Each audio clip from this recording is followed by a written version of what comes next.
¿Alguna vez has oído de la Organización del Tratado del Atlántico Norte, la OTAN?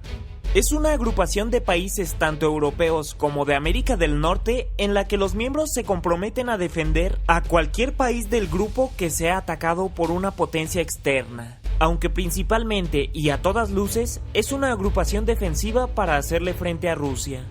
¿Creerías que actualmente hay una alianza similar en el continente americano que incluso es más antigua que la OTAN? Aquí te contamos la historia.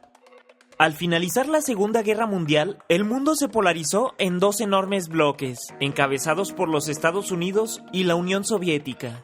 Para afianzar su poder hegemónico en el continente americano o establecer una versión moderna de la doctrina Monroe, Estados Unidos planteó la idea de una organización militar que abarcara a todos los países del continente como aliados, y en caso de un ataque de una potencia extranjera a cualquier parte de América, sería considerado como un ataque a todos los países del continente, y por consiguiente, todos los países participarían en defender a la parte afectada.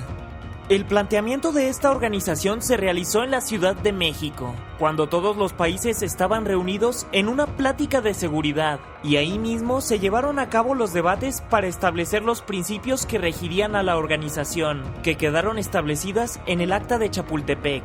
Finalmente, el 2 de septiembre de 1947, se firmó el acuerdo en la ciudad de Río de Janeiro, creándose el TIAR, o Tratado Interamericano de Asistencia Recíproca, al que se adhirieron Argentina, Chile, Uruguay, Paraguay, Brasil, Bolivia, Perú, Ecuador, Colombia, Venezuela, Trinidad y Tobago, Panamá, Costa Rica, Nicaragua, Honduras, El Salvador, Guatemala, Haití, Bahamas, Cuba, México y Estados Unidos. Y aunque así se aseguró otro gran bloque para hacer frente a la Unión Soviética, desde su creación, el TIAR ha demostrado ser una organización inútil.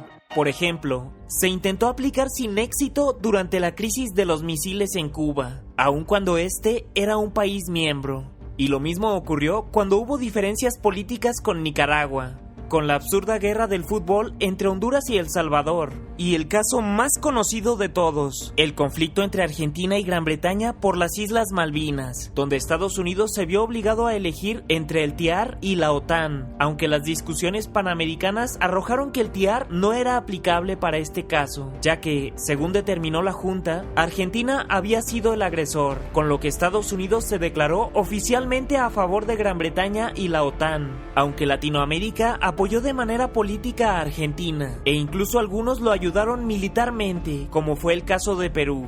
La invocación del tratado en favor de los Estados Unidos después del 11 de septiembre del 2001 y la nula respuesta militar del resto de América dejaron en evidencia la inutilidad del tratado, y el entonces presidente Fox así lo manifestó, por lo que al año siguiente, en el 2002, México presentó su renuncia al TIAR, siendo el primer país en abandonarlo, aunque formalmente pudo salir hasta 2 años después.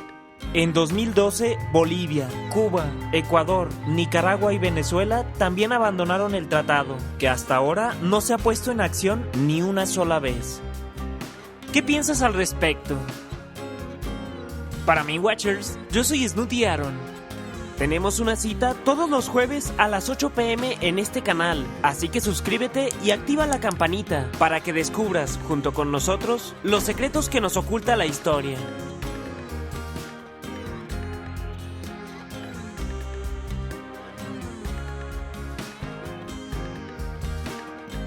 Hasta la próxima.